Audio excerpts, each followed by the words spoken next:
Salve a tutti e bentornati su Soluzioni PC. È estate e questo è il periodo in cui fa più caldo. Quindi mi sono detto perché non parlare del riscaldamento dei computer? Vi siete mai chiesti se il vostro computer soffre il caldo o lo sta soffrendo?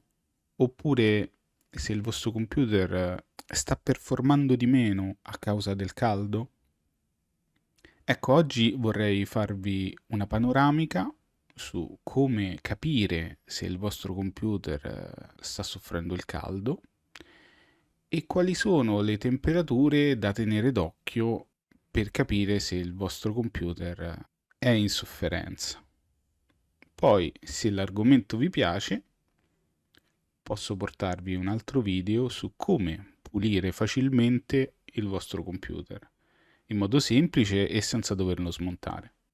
Come stavo dicendo, è estate e i computer producono calore già di loro, lavorano a temperature interne abbastanza elevate, ma superata una certa soglia, i processori iniziano a calare le proprie prestazioni in modo tale da contenere il surriscaldamento, fino anche ad arrivare a spegnersi per il troppo calore. Innanzitutto un segnale che vi fa capire se il vostro computer è sotto sforzo molto spesso sono le ventole. Questo succede principalmente sui portatili perché iniziano a girare più velocemente, a produrre rumore e quindi voi capite che il computer si sta surriscaldando. Poi nei portatili spesso è sufficiente toccarli per sentire quanto sono caldi. Ma questo in realtà non vuol dire niente perché potrebbe essere anche tutto regolare, è semplicemente un sistema, hanno semplicemente un sistema di raffreddamento efficiente che fa il proprio rumore ma è efficace e mantiene tutto comunque nelle temperature corrette. Quindi abbiamo bisogno di qualcosa che ci dica a che temperatura il processore sta e qual è la temperatura massima che non dovrebbe superare. Come prima cosa ci avvaliamo di un programma. Solitamente utilizzo questo qui, Hardware Monitor. Vi faccio vedere come trovarlo. Scriviamo HW Monitor e questo è il sito da cui scaricarlo. Questo è il programma, molto semplice.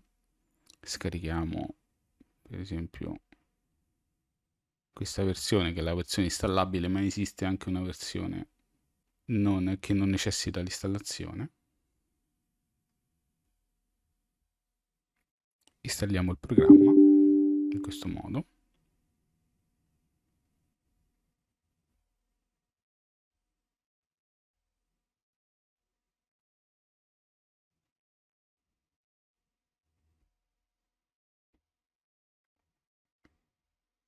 Cerchiamolo sul desktop ed eccolo qui, il nostro programma è installato. Per prima cosa avviamolo.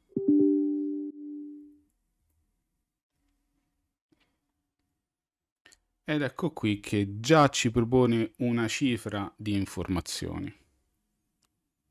Quello che a noi interessa è il nostro processore. Questo è il mio processore, un Intel Core i7 6005U. Un po' vecchiotto, ma comunque funzionante.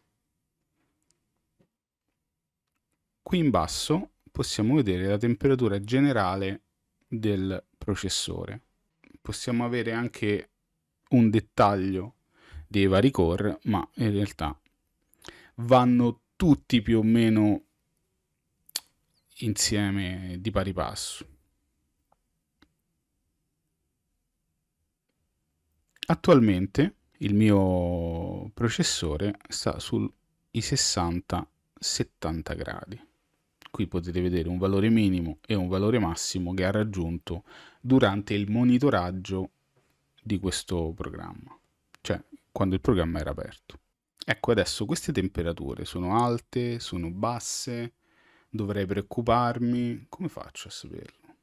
Intel, come AMD, nelle schede di pubblicità o nelle schede all'interno dei siti relativi dei vari processori, comunica una temperatura massima di operatività, superata la quale il processore inizia a perdere performance.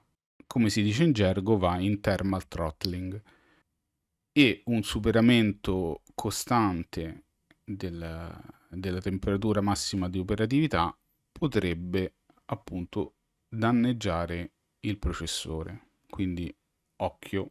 Adesso che sappiamo a che temperatura è il nostro processore, andiamo a vedere quali sono le principali temperature massime di operatività per i vari processori. Adesso vi farò vedere alcune tabelle, scorreranno, per i più comuni processori di varie serie, sia AMD che Intel. Potete mettere tranquillamente in pausa il video per controllare il vostro processore.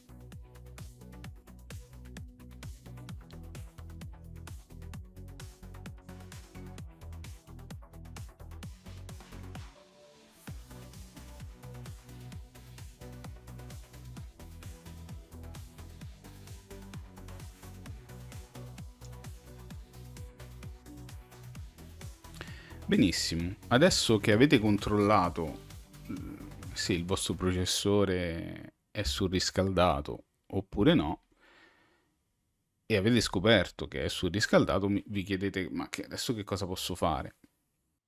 Allora, nell'immediato sicuramente potete fare poco, perché andrebbe aperto, pulito, eventualmente andrebbe cambiata la pasta termica, però sono tutte operazioni che potrebbero non essere così semplici. Ma così nell'immediato le due cose che potete fare sono: se avete un portatile, fare in modo che il portatile prenda più aria. Molto spesso vendono dei piccoli spessori che si mettono nei piedini posteriori del portatile in modo tale da rialzarlo e fargli prendere più aria.